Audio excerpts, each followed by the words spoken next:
Hello, everyone, and welcome back to another episode of the Essays and Espresso podcast. I am your host, Daniel, and with me is once again Boken. How are you? Hello, I am fairly fine.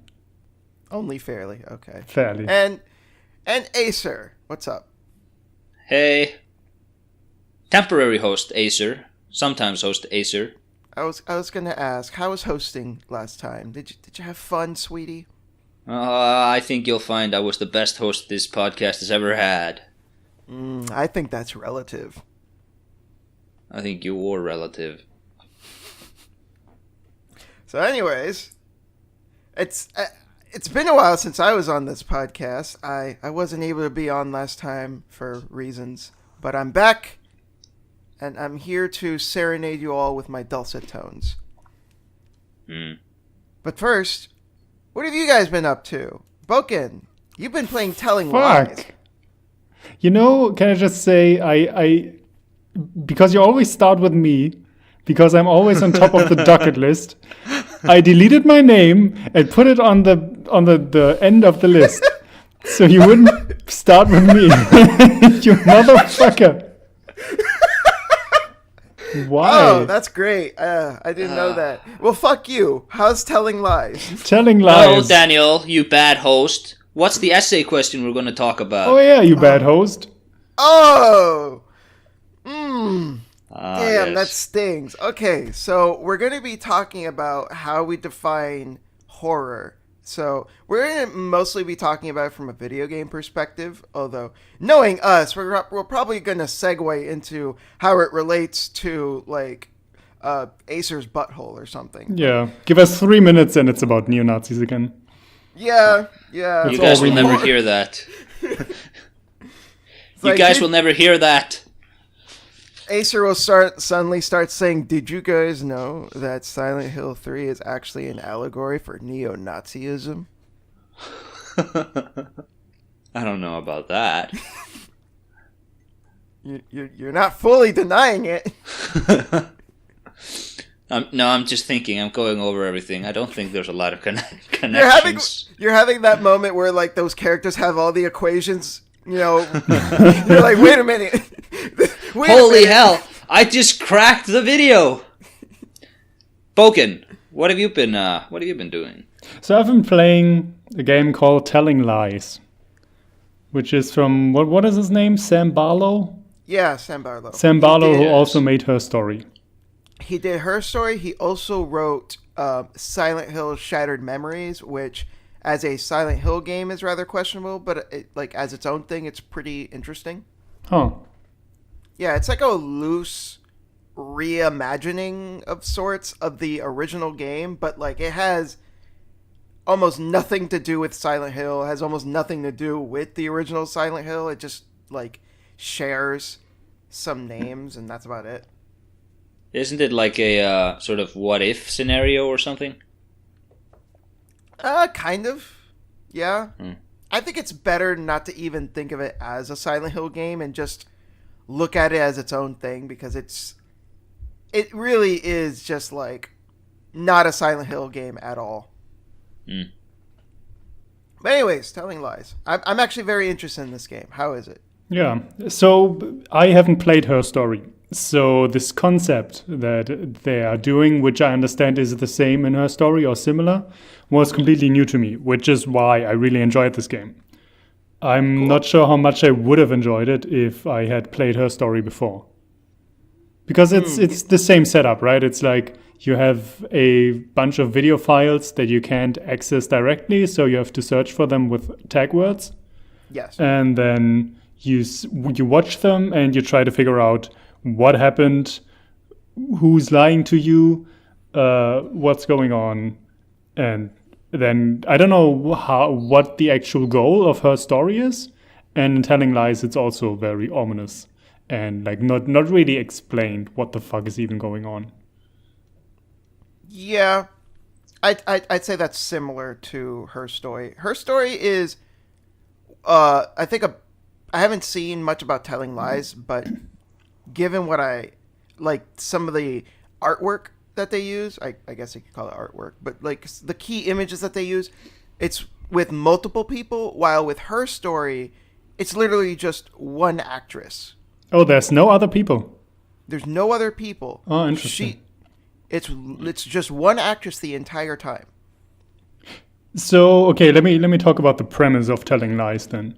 It starts out with a woman setting down a laptop and starting like going to work, and then it literally just boots you into an operational system, like a PC screen basically, and it has a bunch of it has a trash bin, and there's a tool to taking notes, and then there's like a note that tells you here's all the video footage you requested. That's pretty heavy stuff. I understand why you wanted it now, but it doesn't really tell you like who she is, what they're looking for, what the video files are going to be about, and all that. And I think there's a tutorial that explains the system that you use to go through the footage, which is called Retina. And in that tutorial, I think they gave you the first pointer, which is just search for a key term like love or something. And that's where I looked for, and that's what gave me the first videos. And then I just figured it out from there. But it really doesn't give you anything to start with. This sounds like one of those games I used to play back in the day on like Newgrounds or miniclip.com, where you were in a room and you had to escape. Oh, yeah. Yeah, it's just you're like no explanation whatsoever. You're just dropped into the situation, figure out what the fuck we want from you. Is it meta on some level? No. There's an actual story that is being told. So because Daniel said the first game, her story was only one person, this one actress being interviewed. And in this game, I don't want to spoil too much, but it's basically about an FBI operative who goes undercover to infiltrate an environmentalist activist group, because I think the FBI has like reason to believe they're terrorists. And so you're watching video clips, and that is one of the things I liked about it. Is there's a reason why he's recording all of these. Like he's always recording his discussions with other people when he's calling them over whatever their Skype program is, right? And then you have like the files where you have both sides of the conversation in two files. So you're watching the discussion, but you're only watching one person.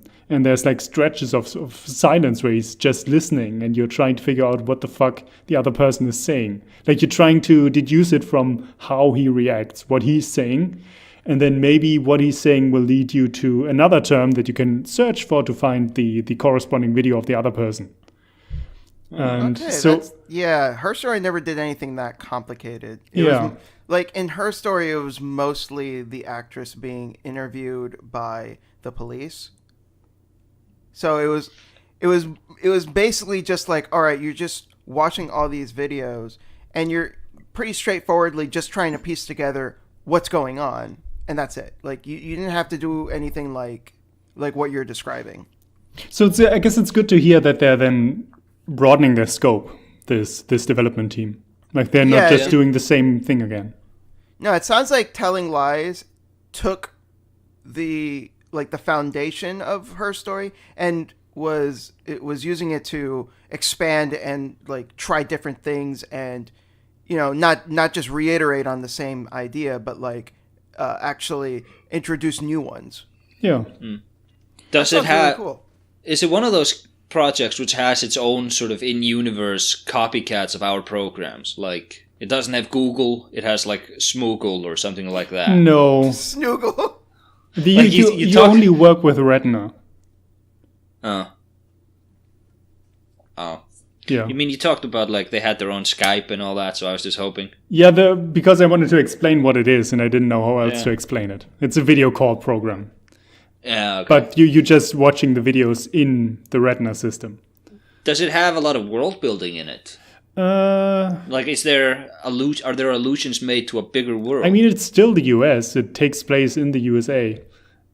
I'm not sure if they say where he's operating from, but they have like there's a pipeline that these activists are trying to stop, and they're saying they're telling you this company is called Prosperin, I think, stuff like that. The activist group itself is called Greenstorm, that kind of stuff. Like there's these terms, and those are terms that you also can look for.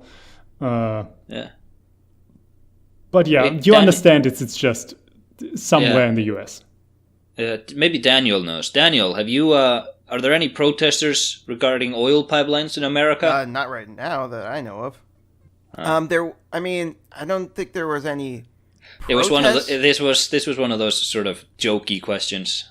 Well, I was going to say though, back when Obama was campaigning for president, the Republican parties started a chant that was really weird, where they're saying "drill, baby, drill," and they wanted to start drilling for oil in Florida, and there weren't any protests that I know of, but people definitely weren't happy about that, and people were like, "No, you're not gonna find any oil here. Don't drill here." Drill, baby, drill. What an amazing slogan. That's real. I'm not making that up. Who coined that? I don't remember. This was like... That's some genius coined. Didn't Obama intentionally delay the Keystone pipeline? I'm sure there were protests around that. There might have been protests. I'm not sure. Like in either direction. The Essays in Global Politics podcast. But yeah, so there are more characters here. He's talking to more people because, he has his wife and his child back home that he can't see right now. And then he kind of starts out, starting a relationship with another girl who is in the activist group. And then he also talks to my favorite character in the game, which is a cam girl. Like he's kind of distraught about this whole situation, and it's difficult for him. And I think he's just calling this cam girl many times a week to talk about his problems, and she just listens to him. And she's really cool. Like they kind of talk about her background, and she says that she has been like abused in the past, and she has problems with men. And she became a cam girl because it's her way of interacting with men, and when they misbehave, they're just one button click away from being banned from her life forever. Which I found that like oddly empowering for writing a vulnerable female character. And yeah, so I don't really want to spoil the story. It's pretty nice though, and there are some problems I have with it. One of them being that I finished playing it, and I have only, you get a report at the end, and I have only watched half of the footage that is there. So I think I know what the overall timeline of events is, but honestly, with all the footage I haven't seen, I can't really tell you. There might be some details that I don't know. Yeah, something similar happened to me when I played Her Story, where I saw a good chunk of the videos, but then when it showed me how much I was missing, there was still like a lot that I hadn't seen. So I felt like I had like a bare bones understanding, but like, I clearly didn't have like the complete picture. Yeah, and there's an event at the end that definitely tells you can finish the game now, or you can keep going. So I went back, I tried to watch a bit more of the footage. But I just ran out of words to search for at this point. And a lot of the footage is just not relevant. Like all the videos where he talks to his wife and his child, like who gives a fuck? That's good for building his character and for the beginning when you need to understand who the guy is. But at this point, that stuff isn't relevant for the actual plotline of him being an FBI agent. So I don't want to watch that. And then there were some videos where like the actors would just start playing guitar and she would Yeah. sing a song, and that was the Oh video. God. You kind of need That's those. You kind of need those because you need to, like, not every video can be relevant. If the guy is really recording all of his conversations and everything that happens around his house, then not all of it is going to be, super important for what he's trying to do, because he's trying to live a normal life. He's pretending to live one. And there are some of the technical aspects about the game that I found kind of questionable. Like you search for a term and it shows you like, okay, 3 videos have that term being said, and then you click on the video and it starts out at the point where the term is being said. So, for example, you have a 7-minute video and it drops you at minute 6 because that's when someone says that word. That's weird. It's Her Story didn't do that. Yeah. That's really weird. It makes sense because you can maybe skip some of the conversations, but if you haven't seen the video yet, of course you want to watch it from the beginning. And I don't understand why the fuck there is no just start from the beginning button when you open up the video. And what's even worse is you have to manually rewind the video, and the rewind is so fucking slow that it easily takes like, I want to say 40 seconds to rewind a 7-minute clip, which really adds up when you're watching hundreds of videos. It is baffling to me that it is so slow and took so much time, especially when there's also no rewind instantly button. Like I genuinely didn't understand that. And then what's even worse is the videos have a feature where you have the subtitles at the bottom, right? That's how the system searches for these words. So when you see someone say a sentence, and in that sentence there's a word where you go, oh, that's a search term I should use. And then you can click on that term and immediately search for it. But when you do that, the video you're watching right now closes up. So you have to remember, oh fuck, which video was I just watching? Let me go back. And then you're starting out at, minute 6 again because you searched for the term that you previously had searched for. And then you have to rewind back to the point where you were. Like that's some bad handling of. The gameplay is watching videos, and the aspect of how you get to the videos is questionable. That sounds pretty bad. Like I said, Her Story didn't do that. Like, you would watch the video from the beginning, but 7 minutes, that's a lot. Like, most of the videos in Her Story were like a couple of seconds or a couple of minutes. Like, I think the longest videos were like 5 minutes. Yeah, 7 minutes is the longest you can get generally. I think there was one clip I saw that was 8, but most of them are like between 5 and 3 minutes. Yeah, in Her Story, most of the videos were like 1 to 2 minutes. I don't mind the videos being longer. I just mind spending more time on not watching them because the system is just not what it should be. That rewinding shit sounds awful. Like, Yeah, Her Story didn't do that. I don't understand why they would renege that in Telling Lies and change it. That sounds as I said, it makes unintuitive. sense that sometimes you want to drop right into the video where it's relevant for you because you're searching for a specific term. That's not the problem.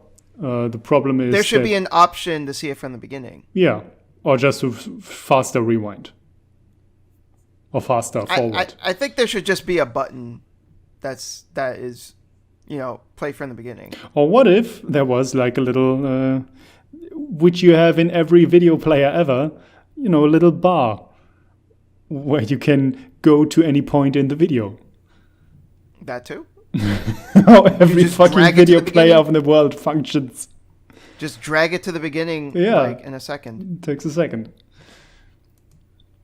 But yeah, so little technical difficulties overall. Good story, good acting, good characters, and I enjoyed it. But How much would you give it out of a 10? I don't rate in tens. I would give it a 4 out of 5. Oh my god. I think we should do this now. I think we should have ratings for everything we do. Fine, but I'm only rating out of 5. I'll rate out of 10s. What are you rating for? Daniel, you can give thumbs up or thumbs down. And he was rating an out of 100. I'm rating sideways thumb. Oof. I'm not rating it since I didn't play it, obviously. I would give Her Story a thumbs up. That's a great game.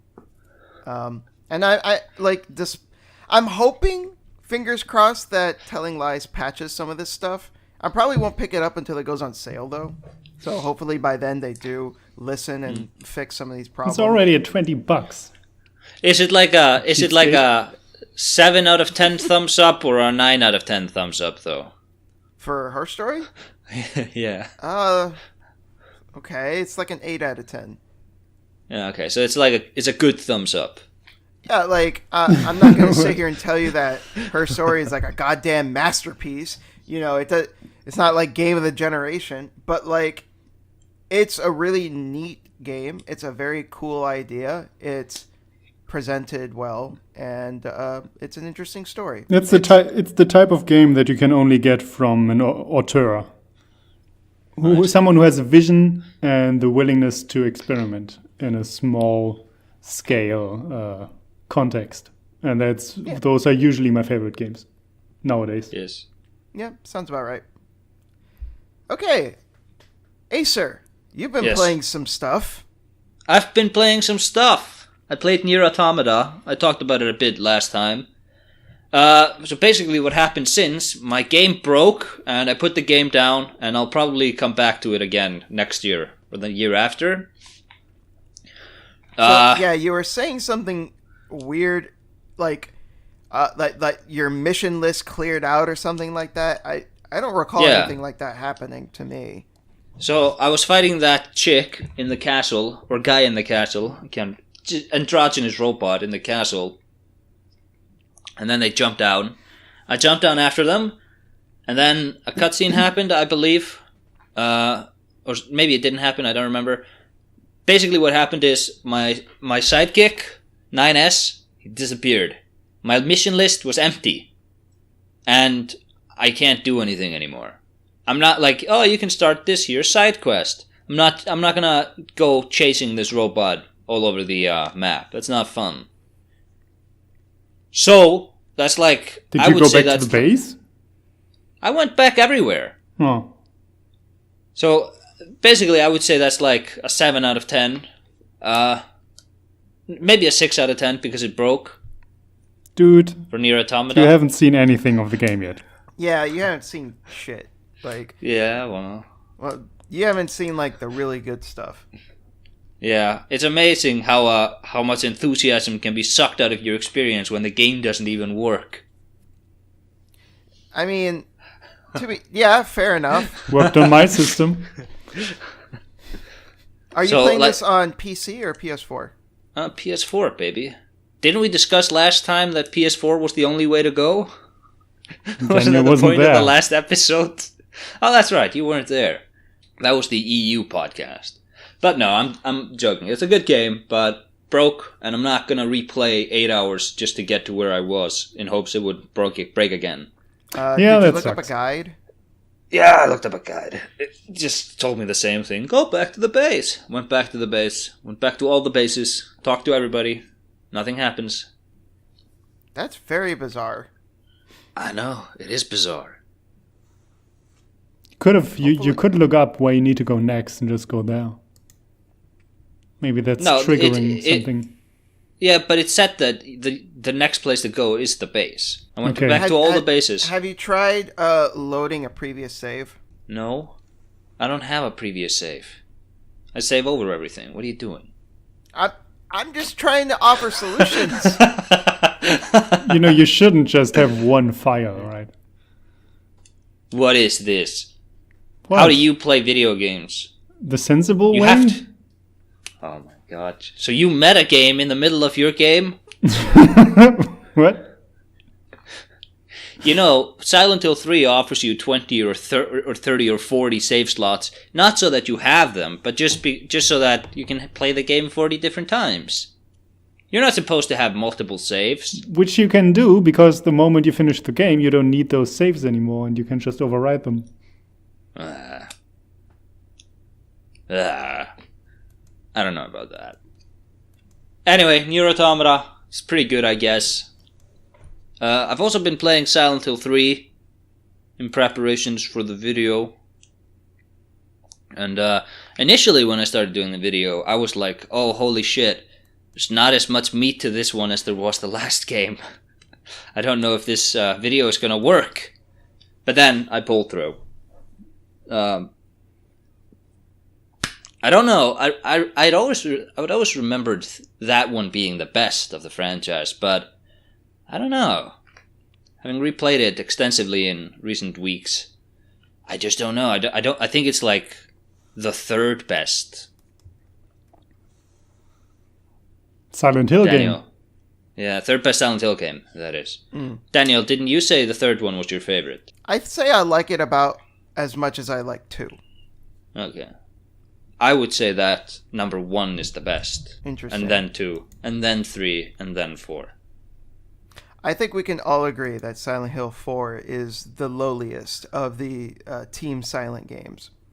Yeah, definitely. It lacks a lot of the polish. But I still think it's the most interesting one. If you're a game designer and you want to play horror games to sort of get ideas, be inspired and all that, don't play Silent Hill 2. Don't listen to the people who tell you that Silent Hill 2 is a great game to play for that. Play Silent Hill 4, because that game has so many more concepts going on. It's not as well polished, but a lot of the stuff in Silent Hill 4 it's sort of like there was that moment just in the beginning, for example, when the face appears in the wall and your home is being invaded, and that goes through the entire game. That sort of relationship with your safe space and the sort of dangerous world. That stuff is so interesting, and it's just never been attempted again. Not really. I honestly fully agree with you. There's something like fascinating about Silent Hill 4 that it's so frustrating that on a technical level, the game just doesn't hold up. Because conceptually, it is really interesting. Like, the whole idea of the room itself and going back to it constantly and building up this sense of, like, comfort in this weird prison that you're locked in. Like, I think that's so cool. Like, you're technically a prisoner in the apartment, but you feel more comfortable there than when you had the freedom to leave and explore these dangerous locations. There's so much like cool stuff going on with that game, but then the second half comes in and it is going through the same levels again, and it's an escort mission, and depending on how you treat your the character that you're taking care of, it affects your ending. So it's like, fuck. It's so bad. And anyway, the story, most of the story doesn't even make any sense either. Like, anyway, Silent Hill 3, good game though. Overall, do you guys have any funny banter to give on that one? On 3? Yeah. I think Heather is the best character of the Team Silent games. Really? The best protagonist, easily. Really? Way better than Harry Mason. Way better than fucking Henry Townsend in Silent 4. Okay, I won't fight that one. Henry doesn't even have a character. He's just like, what the hell? What is going on? What's that? Ugh. It's a bit more debatable with James Sunderland because there's a lot going on with his character. But I think Heather has a lot more to her character than people give her credit for. Having a young female protagonist who isn't, I guess I have to say it, like, who isn't sexualized is something that really makes the game stand out. She feels like a normal girl. She's sassy, she's sarcastic, she has a lot of personality to her, and it all comes across as very natural. But she's also dealing with a lot of emotional baggage. Her relationship with her father is really wholesome, but there's also like a disturbingness to it because I don't want to spoil anything for the games, but like she does have a connection to some of the stuff that happened in Silent Hill 1. Her dad, you find out that he feels conflicted about it himself. There's a lot of interesting stuff that's going on there. And the fact that it's also connected to the first game, like, I feel like if you play 3 without playing 1, I don't think 3 is as interesting. So I think the two of them work really well as companion pieces to each other. Yeah. In researching the mythology of the cult, I've gained a whole new appreciation of the rebirth ending of Silent Hill 2, where Harry revived his wife, or tried to, because holy shit, is there a lot to the Silent Hill mythos. Okay. Like, wow. Like, basically, all the games are about rebirth in one way or another, like the first 3. Like, Cheryl is reborn as Heather in the end. James is able to revive his wife. Something like that baby is reborn at the end of 3, maybe, even though the crying was cut out. And there's this, and like Heather herself being the reborn. And then there's like, when you go into, like, she's the reborn from the first game, of course. Mm-hmm. Then when you get into the sort of history of the town in the second game, they're talking about something happened in the town all those years ago which caused its original inhabitants to leave. Nobody knows what the original name of the town was. All they know is that it was inhabited and that everybody left for some reason. And then you read into like that cult sort of basically the religion of the cult is about rebirth. It's about reviving the god, but like you like look at these sort of witch trials which happened in Silent Hill, and you're like, you're telling me these crazy religious fanatics were trying to revive God back in like the 1600s as well? And there's also some passage at some point which talked about how back in the original the original inhabitants called this place the place of the silent spirits, and they didn't only refer to their dead, they also referred to these other spirits. Like, why would they refer to it as why would they be referring to it as their dead? Were they actually just reviving people in this area? But that's sort of a tangent. I'm going on. Point is, real quick, I wanted to ask, because something that I've noticed is that a lot of people prop up Silent Hill 2 because of the cult elements is severely downplayed. And people complain about Silent Hill 1 and 3 because the cult is more prominent. Yes. I never understood this. No. I never understood the dislike for the cult stuff in Silent Hills 1 and 3. It makes sense. You have this town of creepy people, and there's weird stuff that happens in the town, like weird supernatural crap. Like, it makes sense there would be a cult. Yeah. Why is that such a like? Why are people like so up in arms about something that makes perfect sense within the world? Like, I never understood this. I know. How do you feel about it? I haven't played a single Silent Hill game, but I've watched all the Yahtzee reviews on it, and I know his complaint is that the moment you give the horror a human face, it becomes less terrifying. Because humans are, inherently not scary. But you're not meant to be afraid of the cult. Even granting that, Silent Hill 2 is about the human condition. Yeah, sure, so, but it's about the people being terrorized by the forces in the town, right? Something you can't necessarily fight or even see or understand. Yes. You can fight and understand a human. Yeah, but that's like, again, that goes back to Silent Hill 2. The horrors of Silent Hill 2 are human. I was gonna say, but like, you don't even fight any humans really all that much. Like, in Silent Hill 1, I think there's only one human you can fight, and I think it's Silent Hill 3. No, but there are none. They're the antagonists. The horrors in Silent Hill 2, from what I understand, are psychological. I think there are more human No, enemies, they're all, though, too.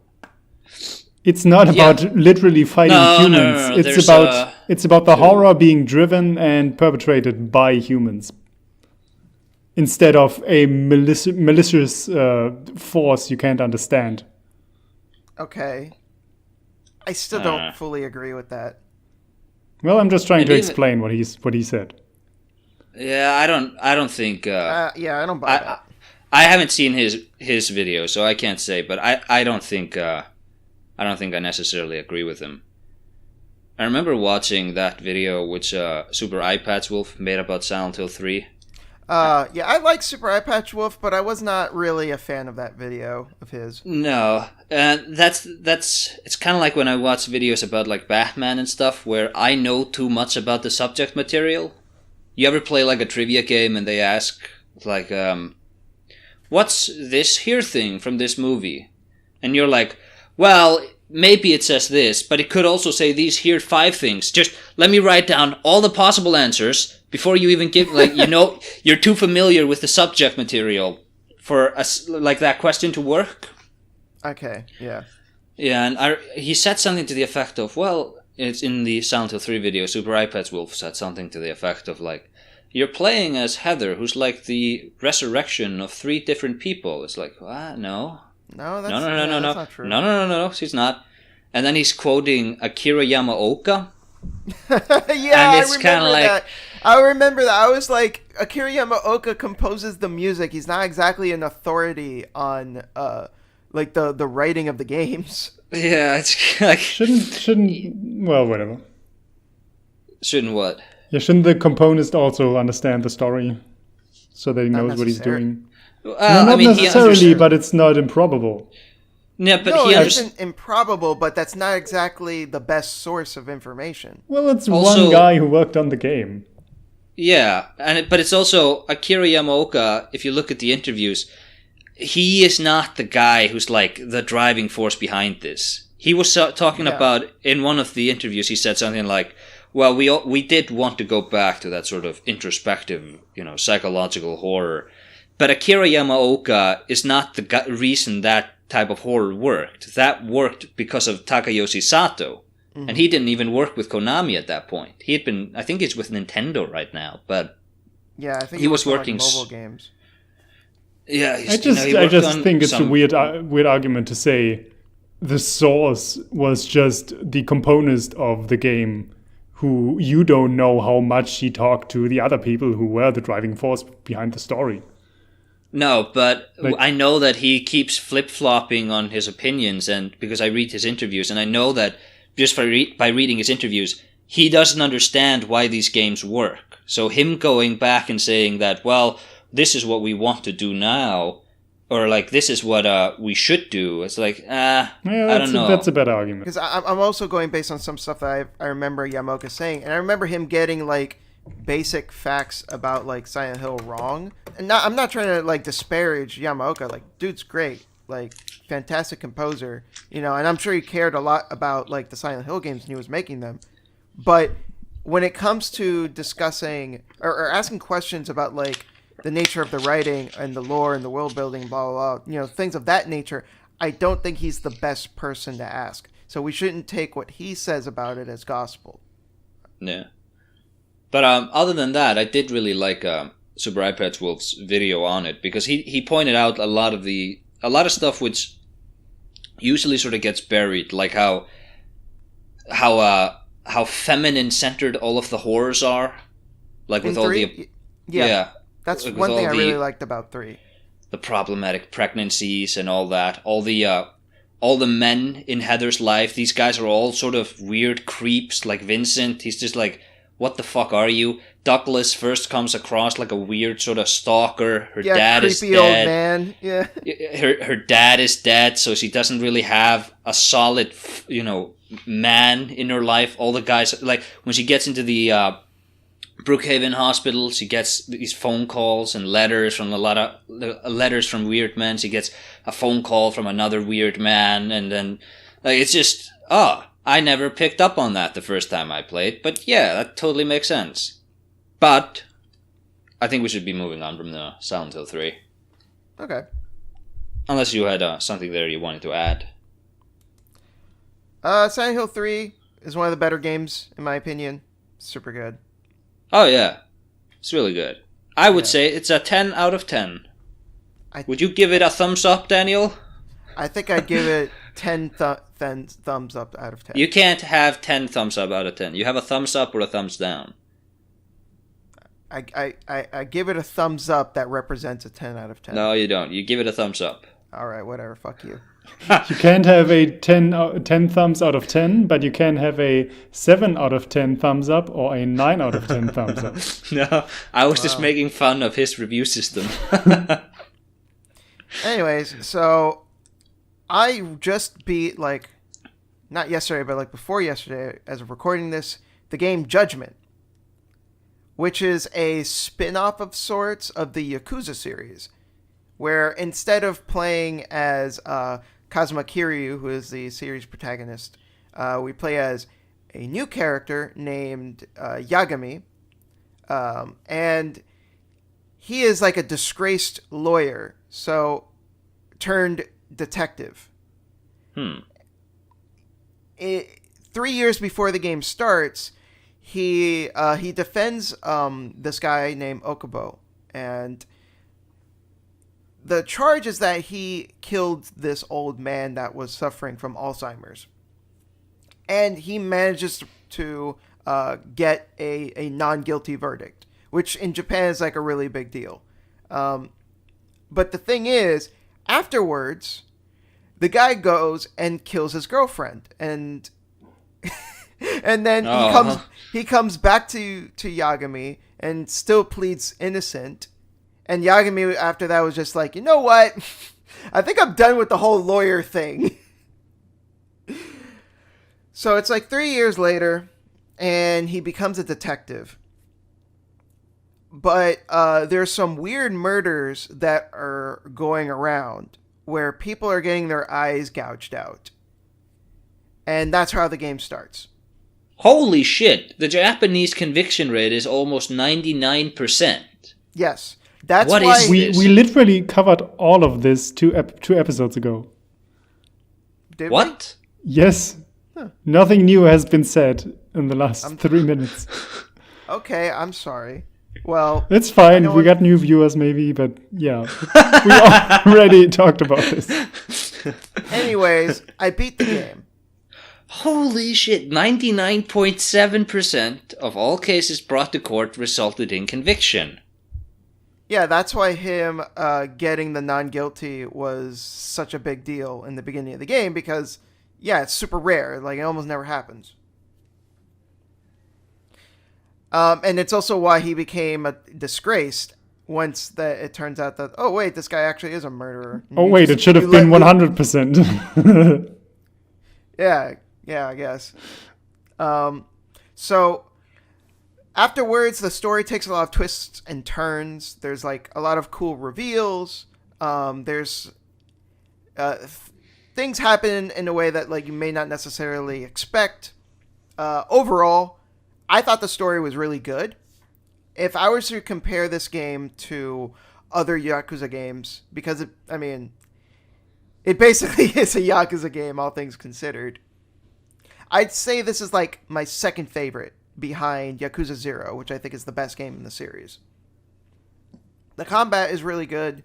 The story is really good. Overall, like, if you are on the fence about the Yakuza series, or like you see that there's like 7 Yakuza games and you're like, I don't know where to start, I would say you could start with Judgment, because it's technically a spin-off. You don't need to know anything about the Yakuza series, because the references made to the Yakuza series are like so minimal. Like, I got a move called the Tiger Drop, which was one that Kazuma uses. And there's a little blurb that says, oh, this was used by a legendary Yakuza.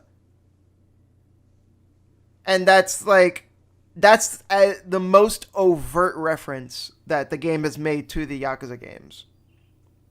So, like, it's really easy to jump into this game and enjoy it for what it is and not need to know a single thing about the Yakuza series. It's pretty lengthy, though. It took me like 60 hours to finish it. Keep in mind that the reason it might have taken as long as it did is because I also went out of my way to do the majority of the side content. So there's things called friend events in the game where like there's like 50 people in town that you can become friends with, and they'll usually have their own little side stories, or sometimes they're not even stories. It could just be like, oh, you go to this store and you bought some stuff, and that's it. You maxed out that person's friendship, and that's all it took. But with some other people, it's a little bit more involved, where someone's getting beat up and you have to help them, and those guys keep coming back to like kind of like get protection money from like the store owner or whatever. And you have to keep beating them up before they finally leave the guy alone. So I did like 45 out of 50 of those. The reason I didn't do the last couple is because they required me to learn Mahjong. And I was like, fuck you. I'm not going to learn Mahjong. That is one of the flaws, I guess, with the game, because there's also the side cases, and there's like 50 of those as well, and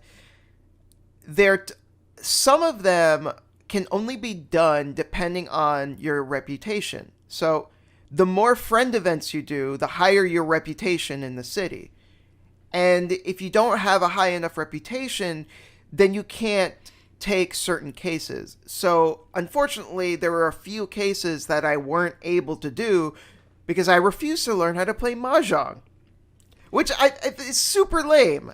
I have a bunch of friends. Well, not a bunch of friends, but I have friends who play chess, somewhat competitively, and they try to learn Mahjong, and we're like, what the fuck is this game?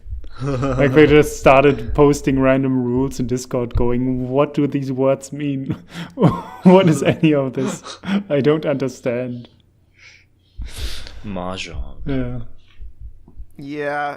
It was a bummer. But, like, even if it wasn't Mahjong, even if it was, like, chess, I still think that would be a detriment. Like, it still would be a flaw in my eyes, because why the fuck should I learn how to play a board game just so I can complete your game? It's like in the previous Yakuza games, right? Like all of that stuff was generally speaking just there, just if you felt like it. Like you can play darts, you can play pool, you can play poker, you can play blackjack, you can play bowling. You can do all this stuff, but it was usually just stuff that you could do if you felt like it on the side. You might get like some extra experience points or whatever if you do it, but like it was usually just there for fun.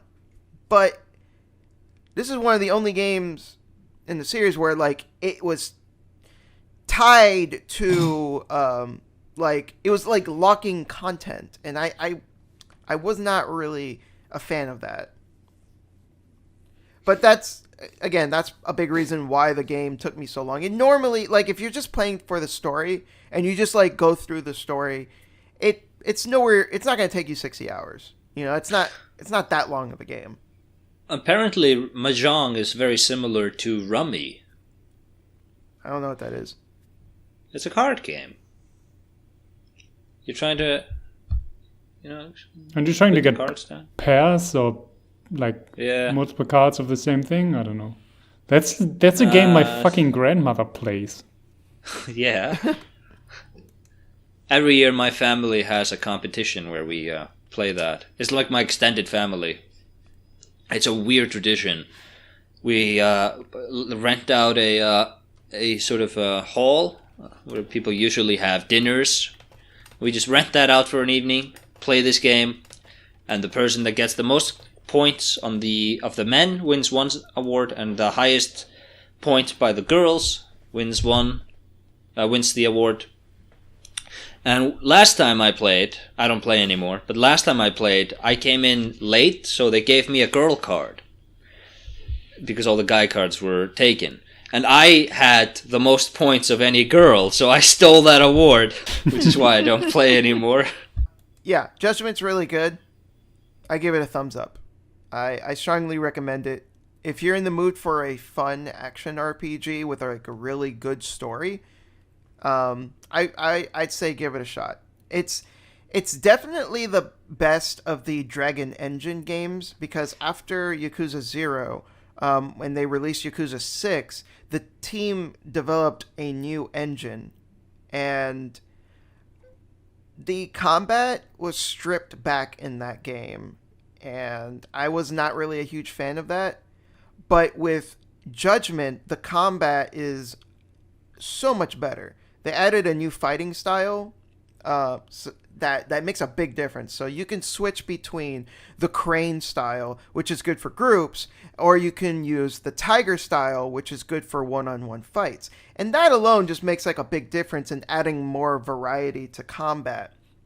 And they also added something called like EX Heat, where you press the R2 button if you have enough heat, and the main character will become stronger. It's kind of like a double trigger from Devil May Cry, but on top of that, if you press the triangle button, you get like a different string of combos, which is different depending on which fighting style you're using. So just these touches makes combat feel a lot better. Just like, and it keeps it from being stale, because by the end of Yakuza 6 and by the end of like Kiwami 2, I was getting pretty bored of the combat by the end of those games. But with Judgment, even by the end, combat didn't feel as stale. Like even though I spent a lot longer with Judgment, I played Judgment for a lot longer than I did 6 or Kiwami 2, which are much shorter games by comparison.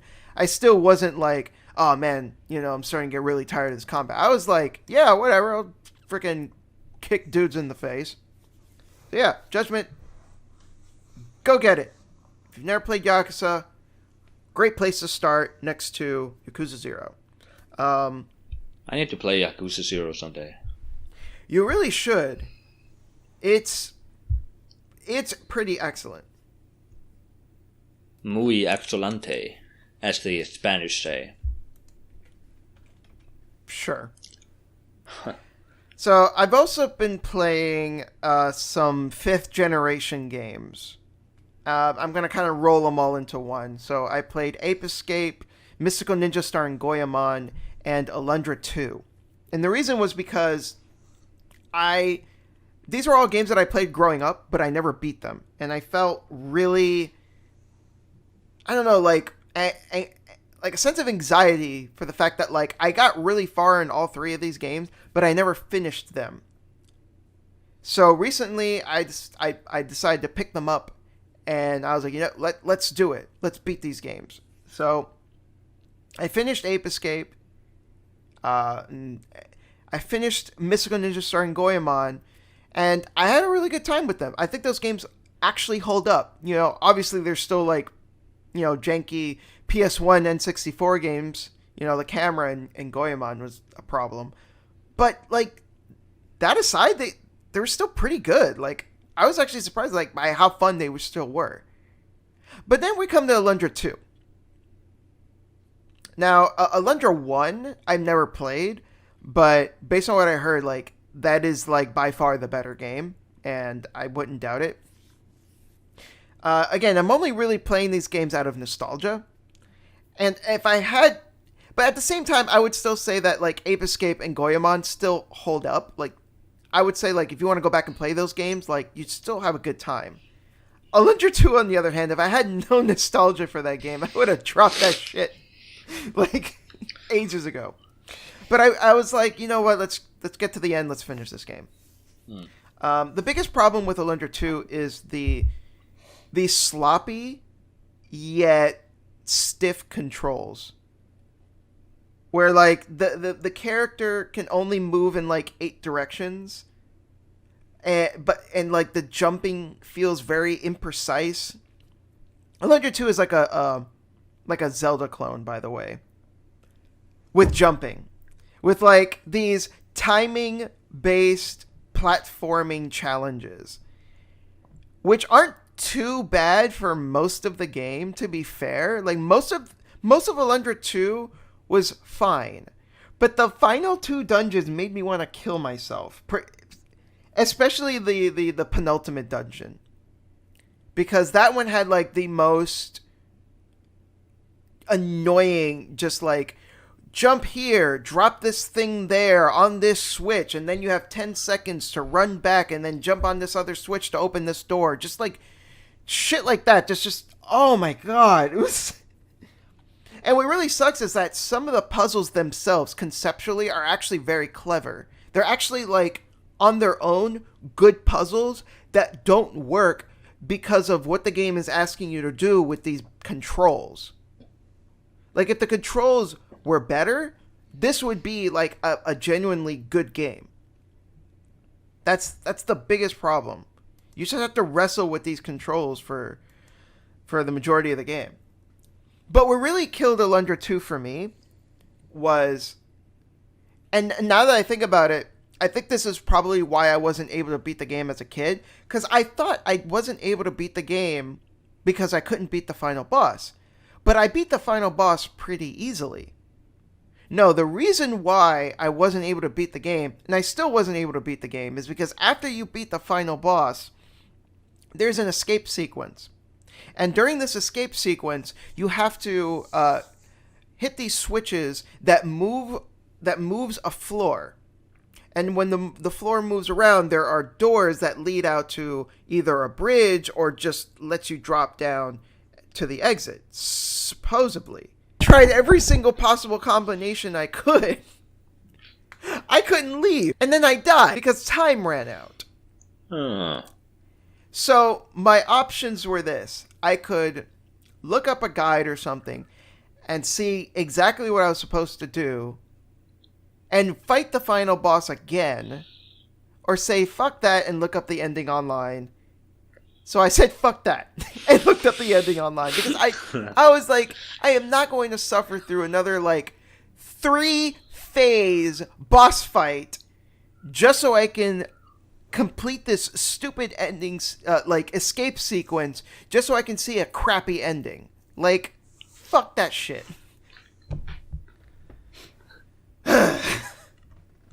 So how would you rate all of these games? Ape Escape and Goemon get thumbs ups because Ape Escape was really fun. Like, the reason I wasn't able to beat that game was because I couldn't find all the monkeys. And the reason I couldn't was because I was an idiot as a kid, and there's this one room in particular with a giant fan. And there was a monkey that was like in a room, and that whole time I was like, I don't know how to get to that monkey in the room, and I kept focusing on like finding a switch somewhere in the room so I could open that door so I can get to that monkey. Turns out all I had to do was capture all the other monkeys in the room, and that opened the door. Oh. So yeah, if I actually just like tried to get the other monkeys, I would have, solved that. Isn't it funny that a collectathon used to be just a genre of video game? That a video game could just be about collecting the same thing in X many amounts. And that could just sell millions of copies. Well, Sure. I think that's kind of a reductive argument. I mean, How so? I would say that there's more to Ape Escape than just collecting. I mean, Oh, yeah. like, you have all the different gadgets, and those add a lot of interesting and unique like gameplay variants. True. And the fact that you use the right analog stick to use all these gadgets makes the game feel really unique. I guess I'm more saying that it didn't need to be, here's 2 hours of cutscenes, and here's this stuff, and here's this cinematic walking section. Video games used to be so much more diverse. Well, one thing I really like about Ape Escape, and I believe Matthew Matosis said it best, where he said it's like Mario 64, but the stars are the real challenge. It's not just about getting to them, it's about how you get them. Oh. Did he do a video on Ape Escape? No, it was in his mega micro essays video where he went and talked about like a bunch of different subjects back to back in one video.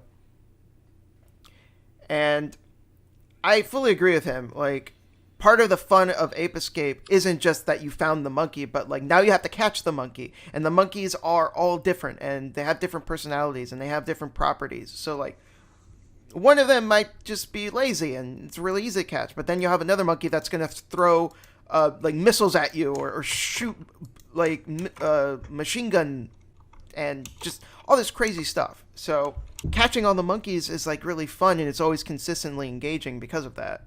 The other game I beat, Mystical Ninja starring Goemon. What's super cool about this game is that it is a Zelda clone before Zelda Ocarina of Time came out on the Nintendo 64. So a lot of what made Ocarina of Time seem really unique was actually done already in Goemon. So that game gets a thumbs up in my book. I think it's still really fun. It holds up. Alundra gets a thumbs down. Don't play Alundra 2. Alundra 1 is good, but not 2. But anyways, I think we've spent enough time on this stuff. We're going to take a quick break, and then we'll be right back with our essay question.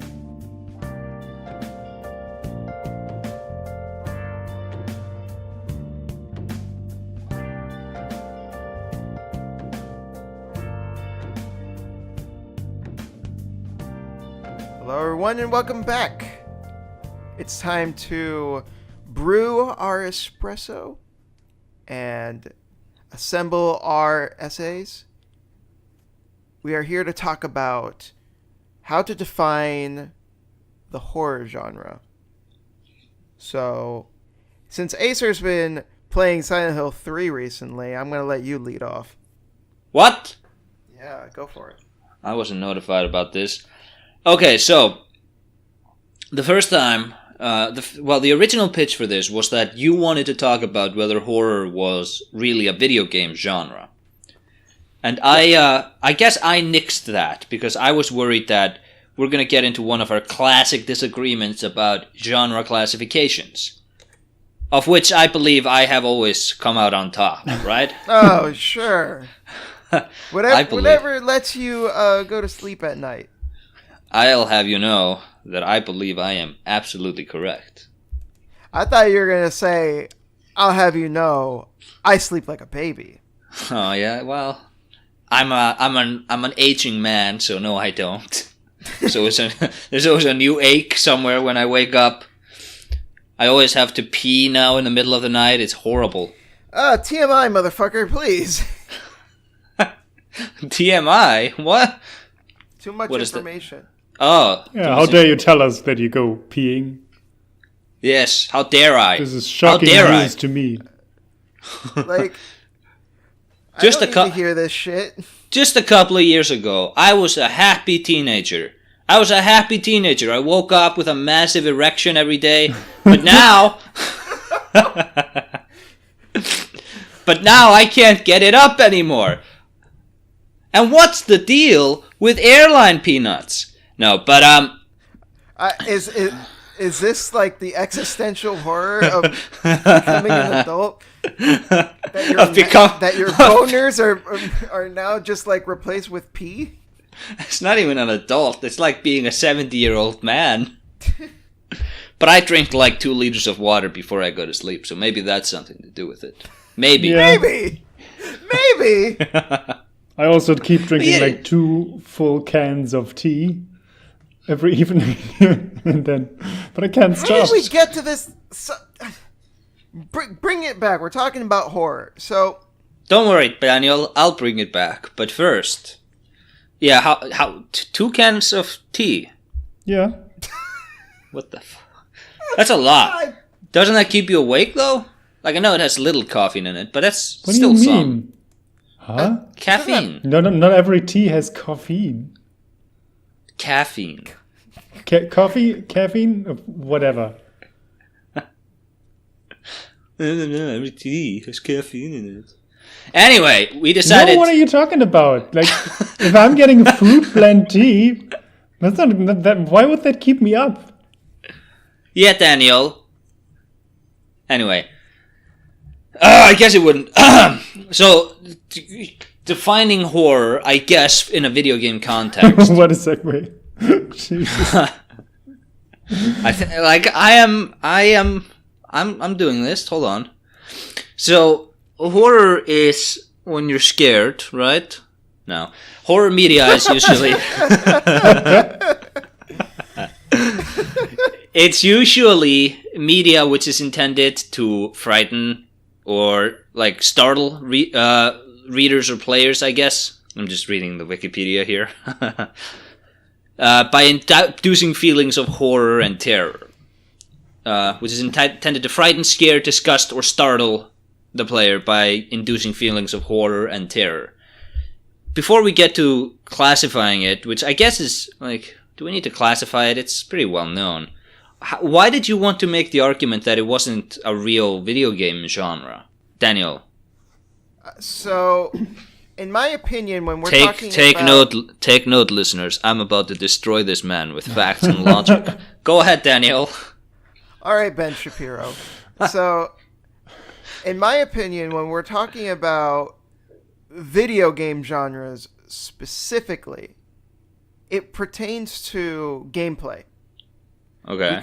We call a first-person shooter because you're in the first person shooting things. It's specifically related to how the game is played. The reason why I feel that the horror genre isn't really a video game genre, but is more of like an aesthetic descriptor, is because there aren't really any mechanics tied to horror. That's why they're usually called a stealth horror game or a survival horror game, because those are the actual genre descriptors for the gameplay, while the horror kind of just acts as a way to describe the atmosphere or the visual aesthetic, or maybe the themes, but not really how the game plays. Well, I don't know. I feel like even like, stealth can be used to induce terror from the player. It's like dread and anticipation, so I still think that would classify as Would you horror. say that Metal Gear Solid or Splinter Cell or Thief are horror games? No, but they don't use the stealth. The stealth in those games isn't used to elicit those same feelings. Metal Gear. Side note: Metal Gear didn't really become a stealth game, like for real, until the second one. Yeah, like Metal Gear Solid. There's I an guess. equivalent to. I get the. I was going through the genres in my head of which genre does actually not represent gameplay in its name. But for example, there are different types of open world games. Some of them are shooters, some of them are third person, and. But I guess you could even say like change it from horror to action game. You have first person action games, first person shooter action games, but Sure. you also have first person shooters which aren't action games, like Portal. I'd call that a first-person puzzle game. Yeah, but in that same vein, you could go, well, this is a stealth horror game, or this is a stealth, military game, stealth action game, like The Phantom Pain, right? I get it though. I've never heard anyone say, "Oh, this is a first-person military game." Well, I said military. It's first-person action game, first-person, shooter action. Right, Metal Gear Solid I would describe as a stealth actions game, right? Yeah, that's fine. Because the stealth and action are things that you do actively in the game. Yeah, but take what's a good example? Amnesia.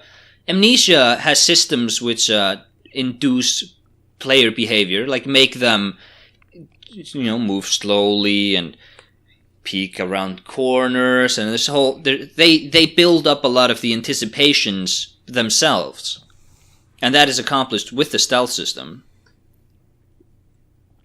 Am I making a yeah? See, in my opinion, those mechanics are a byproduct of it being a stealth game that are used to enhance the horror elements, but they are not mechanics that make something a horror game in a playable sense, if that makes any sense. So I think I agree with you that horror is the only genre where the descriptor of the emotion you're supposed to be feeling is the term.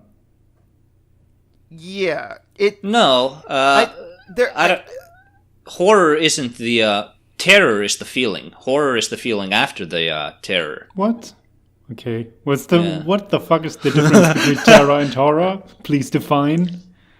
Terror happens before you see the monster. Horror happens after you see the monster. Really? Yeah. Okay. That seems very granular. But yeah. Fine, I guess. Look, the only point I'm trying to make is when we use it, the usage of the term genre for video games specifically refers to how the games are played, not how they make you feel. Right? I'll say yes. So we can continue. When you play a shmup, it's called a shmup because you're flying around and you're shooting things. You know, when you play a character action game, it's because you're running around and you're hitting things, and the mechanics feed into those actions. Because these are ways of describing the active ways that you play these games. Horror, there are no mechanics that describe horror. There is no this is a horror mechanic that describes how I play the game. We don't do that. That's why we call them survival horror, because survival actively describes how you play the game. Stealth actively describes how you play the game. You have to be sneaky. You have to, get out of the line of sight of enemies and hide in the shadows. These are all ways that are used to describe what the player is doing as they're engaging with the game. Same with survival horror, like I said, that describes how you have to make sure that you conserve your ammo, or that you don't use too many health items, or you put them in the item box or whatever, shit like that. These are all describing ways that the game is played, but there's nothing for that for horror. What mechanics can you say are tied specifically to horror? I think the problem is that horror is a term that comes from the film industry, which doesn't have this problem. It comes from literary first. But okay, sure. Literature. I don't read books. No, but sort of as a side tangent. See, I just want to. I'm sorry. Just first, as a side tangent, Silent Hill, that has survival mechanics in it, but would you guys describe Silent Hill as a survival horror game? I don't think I would. I've never played Silent Hill. I know. Of course. There he is. I would say that the survival elements of Silent Hill are not as, how should I put this? They're not as harsh as something like Resident Evil. Resident Evil punishes the player if the player is not conservative with their use of items. Silent Hill doesn't do that. I think, if you were to revive Silent Hill today, you could rip out the entire survival horror mechanic. Theoretically, you could do that and still present a true Silent Hill experience. Sure. I think the only Silent Hill game at the top of my head that actually I would say is closer to a survival horror game would probably be Silent Hill 4, because you have to manage your items accordingly. Like, you can only have a certain number of items that you take with you out of the room. Yeah. And when you go into, the other dimensions. There was actually that cool scene at the end of Silent Hill 2 where they drained your entire inventory and sent you into the basement. That was real cool. But anyway, you were gonna say something?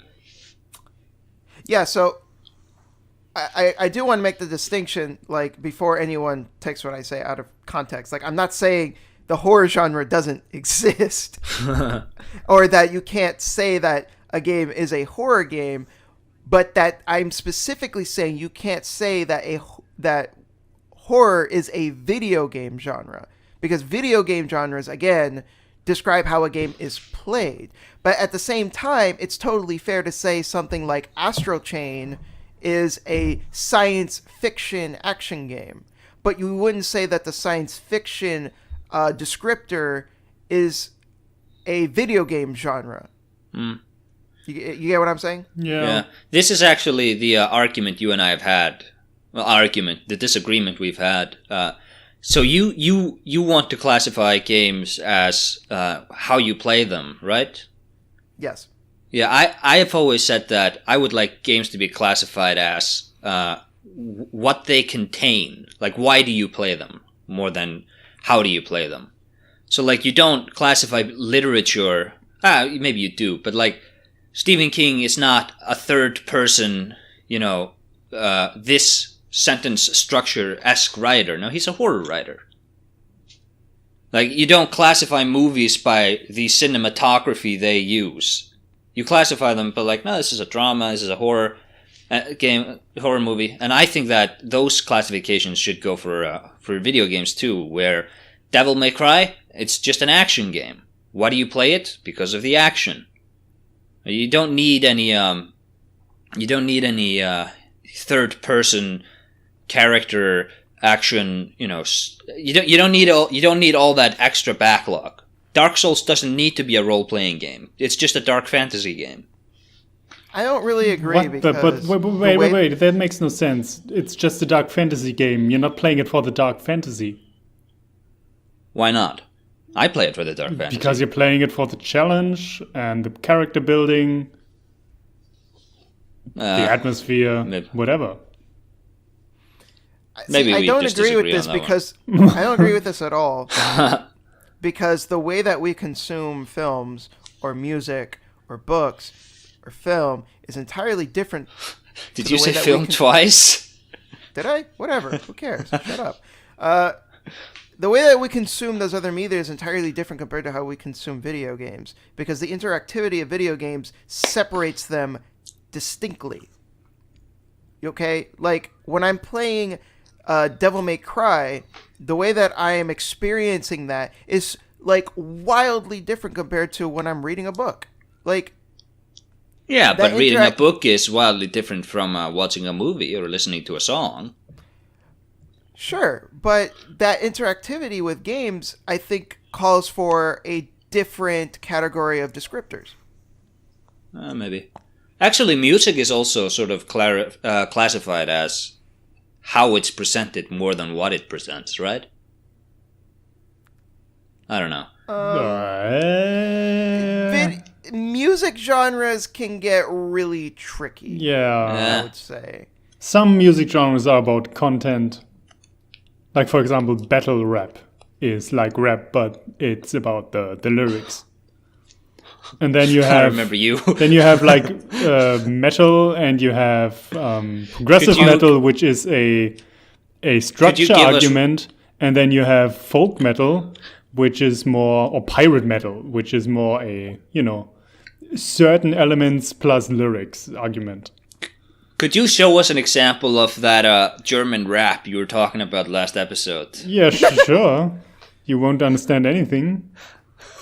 No, I just want to hear it. You can laugh at the funny rapper. He's always talking about the Wiener Schnitzel. You can laugh at the funny rapper who pretends to be a badass but looks like a 19-year-old boy.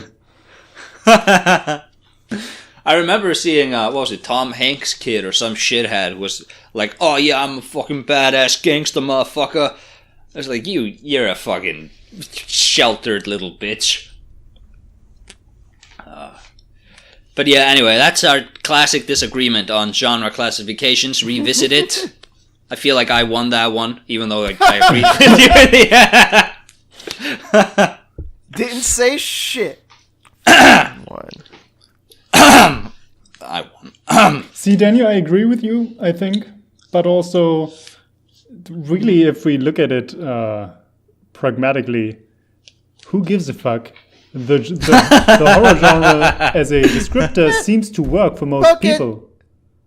Okay, who gives a fuck about anything? Yeah, I'm just saying. That I'm actually trying to make a point. We're just talking shit. I'm actually trying to make a point, which is the horror genre is used and it seems to work.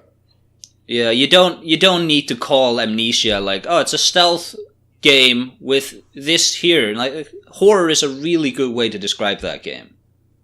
Sure, I'm not saying that it's not. We're just pontificating like shitheads. Cause I feel like you literally just said that horror isn't a real video game genre and that there are no good horror games. I'm sorry, you cut out. What'd you say? Oh, the listener will hear. Okay. I smeared you, Daniel. Okay. One of my classic smears. But All right. So to the essay topic, how do we define horror?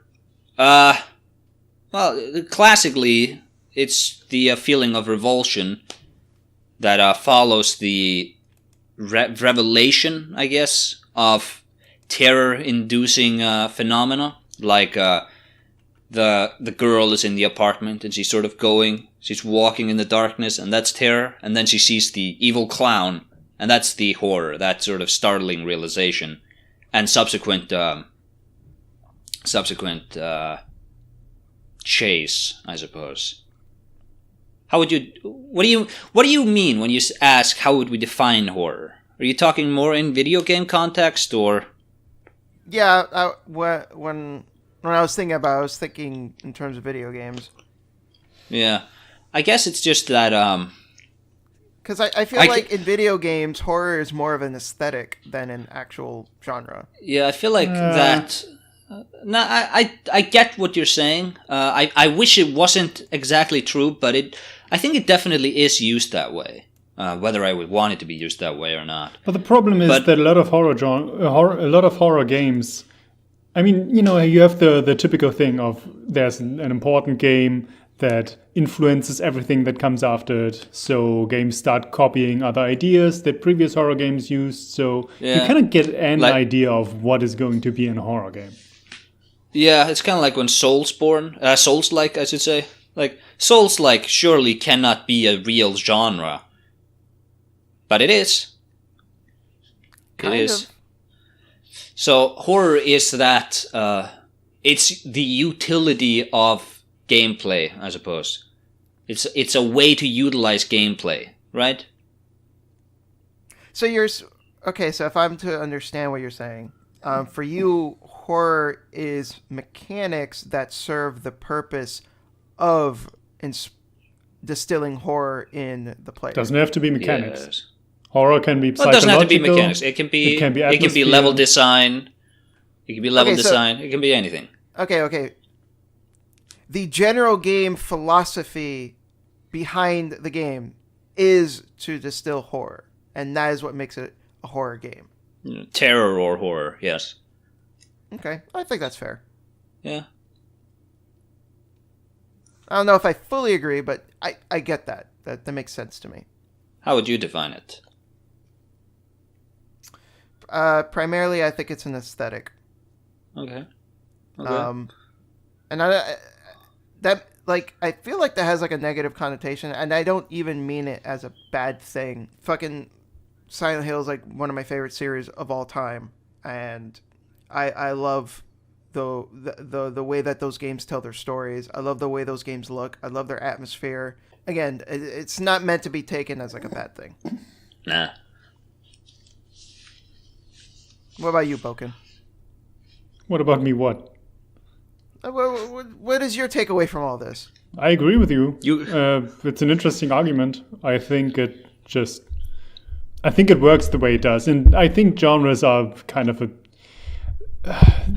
If you really go down, most of the genres don't make much sense. Like you could nitpick so much about genre classifications. It's more a convenience thing we use to just And it's also make a easy history descriptions. thing. I mean, why are fighting games called fighting games? Because there's fighting in them? No, it's a specific descriptor of a precedent that Street Fighter 2 set. And then you have like some precedent set by Tekken. And most of the stuff just evolved from there. And there are certain rules that most fighting games still keep. Here's an interesting question. Do you think Super Smash Bros. Is a fighting game? Because some people don't. What is it if not a fighting game? I don't even know. That's interesting. Yeah. But I've heard people say that Super Smash Bros. Is not a fighting game. I think there's a loose definition of fighting game, and it is, and there's a narrow definition of fighting game, and it isn't. Let's put it that way. Super Smash Bros. Falls into the broader umbrella of what a fighting game is, but like it isn't the same type of fighting game as like Street Fighter is, where it's just one-on-one. It's just that is literally what I just focused. said. That is exactly what I said. I know, but like, I'm trying to expand on it. Yeah, I mean, it is. Look, it's a question of how. But then what? Narrow But then what would you? But what would you call? If you could call it a Super Smash platform Bros. is fighter, or maybe a party fighter. no, party fighter means you can't play it competitively, which is not true. That's an argument that idiots make to be dismissive about Smash, even though it's like the biggest Yeah, isn't fighting it game like the related most competitive scene. Yeah, it's like the most competitive fighting game. Yeah, it had right? the most entrants at Evo. Is it also the deepest fighting game? No, No. because there is Probably no one of the deepest Guilty fighting Gears. game. But like, if the question if Smash is a fighting game or not is a question of how much you want to broaden your perspective, basically. Because it's different than most other fighting games, and it's also true that the fundamental skills you learn in Smash probably don't apply to the quote unquote normal fighting games. But then at the same time, if you then say, look, this Smash is not a fighting game because of these reasons and because it doesn't play like Street Fighter or Tekken, then you're saying fighting games can't evolve. You're saying fighting games have to be the same thing over and over and over, and that's also not a good argument to make. True. There's really no hard and fast rules to this thing. It's just what's the most convenient way to talk about this. I mean, at the end of the day, genres are kind of like granular and blurry and nebulous and shitty in the anyways. So just if I can expand on this a bit, I mean, I play fighting games and I follow the fighting game scene, and it is definitely the case that the people who are good at Smash are only good at Smash, and no one who plays Smash, who plays Street Fighter or Mortal Kombat or whatever competitively is good at Smash. Like there's the fighting game tournaments are always all of these games in one building, including Smash, including Street Fighter, Mortal Kombat, Guilty Gear, whatever. All of these games are there. But there's a clear distinction between the quote-unquote normal FGC, which plays a lot of these games, and you have people who are good in multiple games, like someone who's good at Street Fighter and Dragon Ball Fighters, and then also Mortal Kombat, for example. But there's no spillover from the Smash community. Because I think those games are very different in what you need to learn. Also just appeal to different people, I guess. Maybe. I don't know. Like Smash was born of a very different circumstance than those original fighting games. They all started in the arcades, right? Fighting games started in the arcades, yeah. Yeah, and then Smash was more like, hey, little children who play Nintendo products, you little babies, all of you, even to this day. You're making jokes, but that is true. Jokes. But yeah. So is that our horror game I mean, fighting game talk. I'd say so, unless anyone else has anything they want to add. Well, I think it's good. Right. Yeah. So, what are you guys working on? I know that you, Acer, you're working on a certain video. Why don't you tell us about that? I just talked about it earlier. What? The Silent Hill 3 video. I know, but come on, just give people a little bit of information. Be like, oh, it's gonna, be this and that, and. Okay, so I think 80% of the script is solid. Like 5 or 10% of the script is left to be written, because those are parts where I was like, let's see if I can expand on this here first. So 80% of the script I think is going to stay. 20% of it I'm just going to replace with better material. I don't think it's as good as the Silent Hill 2 video was. And I think that just has to do with with the Silent Hill 2 video, I was able to talk more about sort of general gameplay aspects of that game. And if I did that for Silent Hill 3, I'd just be repeating a lot of what I said in that video. So, the way I approached it was, the best way to do this is just assume people are coming straight from the Silent Hill 2 video. So you're familiar with everything I talked about there, intimately. And then I can just go right into this one. So it's more about the if Silent Hill 2 was like 50% gameplay, 50% what's happening in the story, Silent Hill 3 is like 30% gameplay, 70% what's happening in the story. So yeah, I think that's a way to put it. If that scares you, don't worry. You don't have to watch. You should, but you don't have to. Well, I mean, as someone that gives a crap about the Silent Hill stories, that makes me want to watch it more. So. Oh, okay. I also feel like, and I don't want to call out any Silent Hill content makers out there.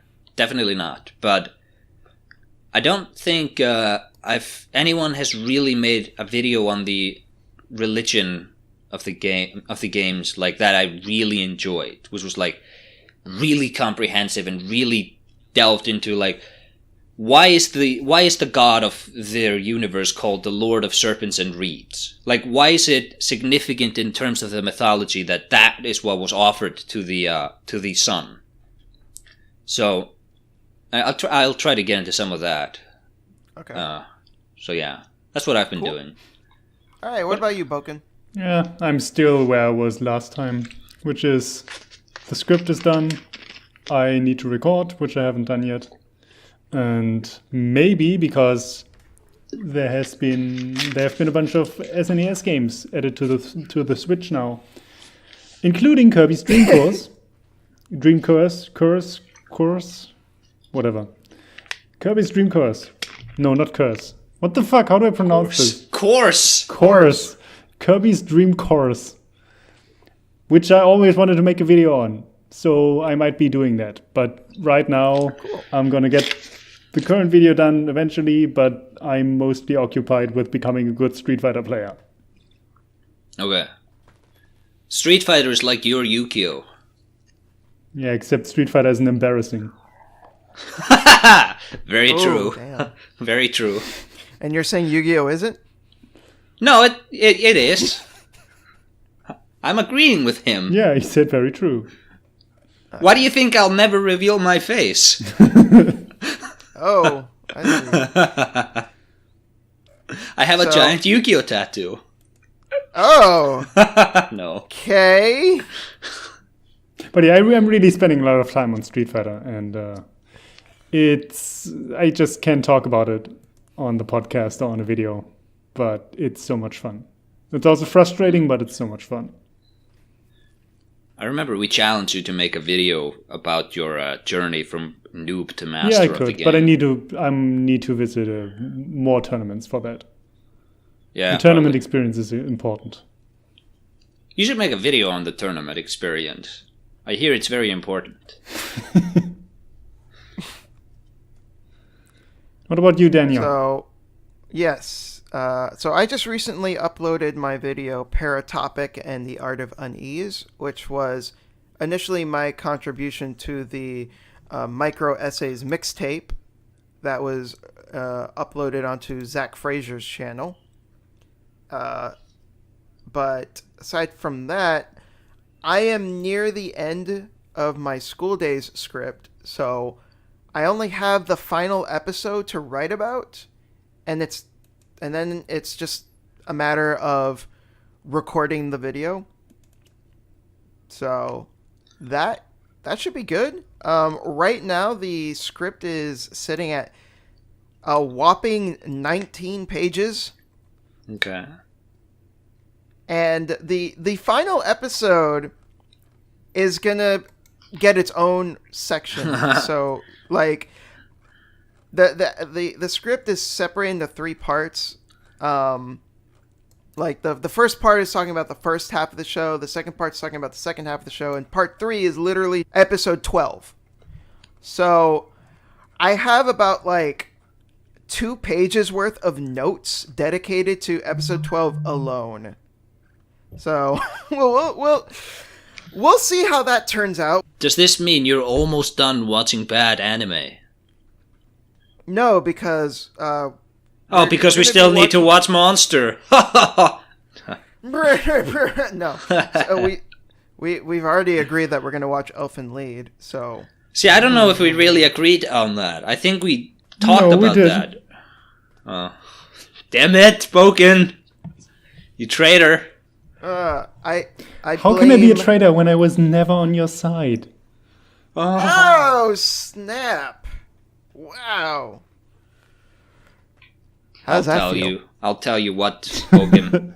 then Don't worry, I'm gonna make you watch a good anime first. Sure you will. You were gonna make me watch a magical anime little girl show, right? Oh yeah. Yes. Ugh. Ugh. What's it called? Magica Modica? Magical Modica? Girl Madoka. Oh my god. Madoka Magica. I'll the next time I get to choose an anime, I'm making you guys watch the first season of Yu-Gi-Oh! DM. Oh. And I can do it too, with impunity. No. I think you'll find that I can. I will veto that. Oh god. Oh, we have Are we veto introducing rights a now. complicated veto system now? At least 2 of us have to agree on it. Come on, Bogan. And then the third person just has to sit there and take it like a bitch. Come on, Bogan. You know you want to watch Yu-Gi-Oh! You know you want Daniel to have to watch Yu-Gi-Oh!, right? No, he doesn't, because then you'll have to watch it too. Bogan, you know you want Daniel to have to watch it, right? Acer, what you need to do is find common ground between us, which we like, which Daniel doesn't like. So we can team up on him. But you Good and luck with that shit. Daniel are like the same person. It's so difficult. It's so difficult when... That is not even true. Boken loves fighting games, and I am shit at them. What do we love together, Bogan? What is our shared European heritage? What do we love together? Question is, what does Daniel hate? Oh, that's a better question. I'm gonna zip my lip. You guys can figure that out on your own. Didn't your family migrate from Cuba? Yes. So I imagine he must hate communism. I'm open to good, deep comic book shit. Most of it just isn't. Oh, that is so true. Not even gonna lie. Most comic books are shit. Anyways, that's all for today.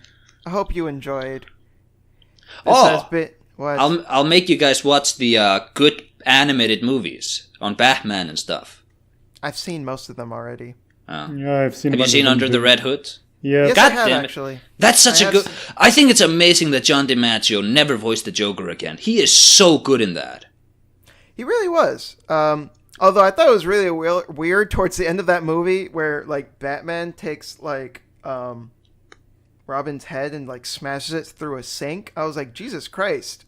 Yeah. Like, How is he not dead from that? What the fuck? But yeah, we should end the show. All right. That's it, everyone. This has been Daniel with Boken and Acer. Yes. Take care. Bye. Bye.